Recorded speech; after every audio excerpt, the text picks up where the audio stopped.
યુવા મિત્રો, આપણે જ્યારે લક્ષ્ય પ્રાપ્તિ માટે સંઘર્ષ કરતા હોઈએ છીએ ત્યારે અનેક નિષ્ફળતાઓ પણ કેટલીક વાર મળતી હોય છે અને આ નિષ્ફળતાના કારણે હતાશા અને નિરાશા આવે છે. પણ આપણે આપણા મહાપુરુષો, પ્રકૃતિ તથા આપણા મહાન ગ્રંથો અને આપણા અંદરથી પ્રેરણા લઈ નિષ્ફળતાને પચાવવી જોઈએ. અબ્રાહમ લિંકન અમેરિકાના પ્રમુખ બન્યા એ પહેલાં 11 વાર ચૂંટણીમાં હાર્યા હતા. આઇન્સ્ટાઈન કે જે વૈજ્ઞાનિક હતા તે એક વખતે ગણિતમાં નાપાસ થયા હતા. આલ્વા એડિસનને પણ એક વખત ઠોઠ કહેવામાં આવ્યા હતા. ગાંધીજી તો બીજા ધોરણમાં જ નાપાસ થયા હતા. વિન્સ્ટન ચર્ચિલ 3 વખત નાપાસ થયા હતા. છતાં આપણે તે બધાને સફળ માનીએ છીએ કે નહીં? નમસ્કાર દોસ્તો, મારું નામ સૂરજ, મારી ચેનલ DARJIમાં તમારા સૌનું સ્વાગત છે.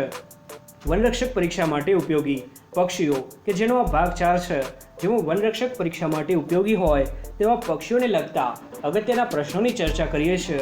જો તમને આ પ્રકારના વિડીયો ગમતા હોય તો વિડીયો લાઇક કરી તમારા મિત્રોને શેર કરો. ચેનલ પર નવા હોય તો ચેનલ સબસ્ક્રાઇબ કરી બેલ આઇકન પ્રેસ કરો. તો ચાલો આજના વિડીયોની શરૂઆત કરીએ.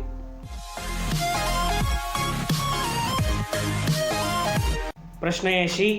પક્ષીઓમાં કઈ શક્તિ સૌથી નબળી અને કઈ શક્તિ સૌથી તીવ્ર હોય છે? પક્ષીઓમાં કઈ શક્તિ સૌથી નબળી અને કઈ શક્તિ સૌથી તીવ્ર હોય છે?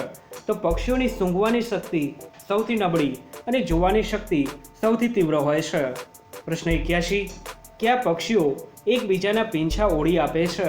કયા પક્ષીઓ એકબીજાના પીંછા ઓળી એટલે કે વાળી આપે છે?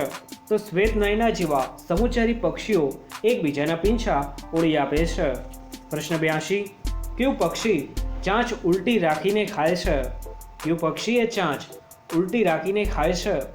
તો ફ્લેમિંગો એટલે કે સુરખાબ પોતાની ચાંચ ઉલટી રાખીને ખાય છે. પ્રશ્ન 83. કયું પક્ષી અન્ય પક્ષીઓના અવાજની નકલ કરી શકે છે? કયું પક્ષી અન્ય પક્ષીઓના અવાજની નકલ કરી જાણે છે? તો મોર્કિંગ બર્ડ કે જે 40થી વધુ પક્ષીઓના અવાજની નકલ કરી શકે તેવું પક્ષી છે. પ્રશ્ન 84. કયું પક્ષી સૌથી વજનદાર માળો બનાવે છે? કયું પક્ષી સૌથી વજનદાર માળો બનાવે છે? તો ઓસ્ટ્રેલિયાના રણ પ્રદેશમાં માલીફાઉલ નામનું પક્ષી કે જે 3 ટન વજનનો માળો બનાવે છે. પ્રશ્ન 85.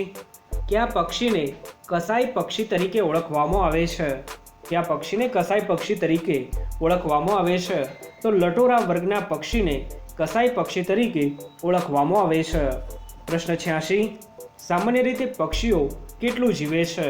સામાન્ય રીતે પક્ષીઓ કેટલું જીવતા હોય છે?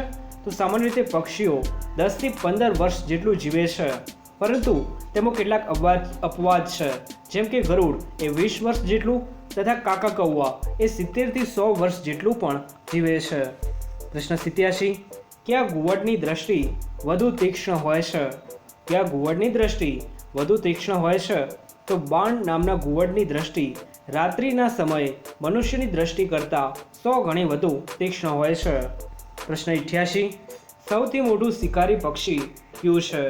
સૌથી મોટું શિકારી પક્ષી કયું છે? તો સૌથી મોટામાં મોટું શિકારી પક્ષી એ કોન્ડોર નામનું ગીધ છે. પ્રશ્ન 89. પક્ષીઓના હરફા ફરવાનું અને આહાર મેળવવાનું સૌથી મોટું ક્ષેત્ર કોનું છે? પક્ષીઓના હરવા ફરવાનું અને આહાર મેળવવાનું સૌથી મોટું ક્ષેત્ર કોનું છે? તો યુરોપના ગોલ્ડન ઈગલનું ક્ષેત્રફળ જોઈએ તો 16 ચોરસ માઇલ અને ફિલિપાઇન્સના મંકી ઇટિંગ ઈગલ પક્ષીનું ક્ષેત્રફળ 12 ચોરસ માઇલ તેમજ ગ્રેટ હોર્ન્ડ આઉલનું ક્ષેત્રફળ 5 થી 6 ચોરસ માઇલ નોંધાયું છે. પ્રશ્ન 90. કયા લિંગના પક્ષીઓ મોટે ભાગે સુંદર ગાતા હોય છે? કયા લિંગના પક્ષીઓ મોટે ભાગે સુંદર ગાતા હોય છે? તો નર પક્ષીઓ મોટે ભાગે સુંદર ગાતા હોય છે. પ્રશ્ન 91. ઘર ચકલી દિવસમાં કેટલી વાર માળામાં ખોરાક લાવે છે? ઘર ચકલી દિવસમાં કેટલી વાર માળામાં ખોરાક લાવે છે? તો 220 થી 260 વાર જેટલું ઘર ચકલી દિવસમાં માળાની અંદર ખોરાક લાવે છે. પ્રશ્ન 92. દરજીડો નામનું પક્ષી માળામાં પાંદડાઓને ગૂંથવા શેનો ઉપયોગ કરે છે? દરજીડો નામનું પક્ષી માળામાં પાંદડાઓને ગૂંથવા શેનો ઉપયોગ કરે છે? તો કરોળિયાના જાળાનો. પ્રશ્ન 93. ભારતનું નાનામાં નાનું પક્ષી કયું છે? ભારતનું નાનામાં નાનું પક્ષી કયું છે? તો ટિકલ્સ ફ્લાવર પેકર અર્થાત ફૂલ સૂંઘણી એ ભારતનું નાનામાં નાનું પક્ષી છે. પ્રશ્ન 94. ભારતના સારામાં સારા ગાયક પક્ષીઓ કયા કયા છે? ભારતના સારામાં સારા ગાયક પક્ષીઓ કયા કયા છે? તો બ્લેકબર્ડ એટલે કે કસ્તુરો, મલબાર વ્રિસલિંગ થ્રશ એટલે કે ઇન્દ્રરાજ તથા શામા એ ભારતના સારામાં સારા ગાયક પક્ષીઓ છે. પ્રશ્ન 95. સૌથી વધુ ઝડપથી પાંખો ફફડાવવા માટે કયું પક્ષી જાણીતું છે? સૌથી વધુ ઝડપથી પાંખો ફફડાવવા માટે કયું પક્ષી જાણીતું છે? તો હમિંગ બર્ડ. પ્રશ્ન 96. કયું પક્ષી મધ ખાવાનું શોખીન છે? કયું પક્ષી એ મધ ખાવાનું શોખીન છે? તો હની બર્ડ નામનું પક્ષી એ મધ ખાવાનું શોખીન છે. પ્રશ્ન 97. પક્ષીઓમાં કઈ શક્તિ અવિકસિત હોય છે? પક્ષીઓમાં કઈ શક્તિ અવિકસિત હોય છે? તો પક્ષીઓમાં વિચાર શક્તિ અને જ્ઞાનેન્દ્રિયની શક્તિ અવિકસિત હોય છે. પ્રશ્ન 98. લાફિંગ જેકાસ તરીકે કોણ ઓળખાય છે? લાફિંગ જેકાસ તરીકે કોણ ઓળખાય છે? તો કુકાબુરા કિંગફિશર એ લાફિંગ જેકાસ તરીકે ઓળખાય છે. પ્રશ્ન 99. પૃથ્વી પર પાંખ ધરાવતું ન ઉડી શકે તેવું પક્ષી કયું છે? પૃથ્વી પર પાંખ ધરાવતું હોવા છતાં ન ઉડી શકે તેવું પક્ષી કયું છે? તો શાહમૃગ એ પૃથ્વી પર પાંખ ધરાવતું ન ઉડી શકે તેવું પક્ષી છે. પ્રશ્ન 100.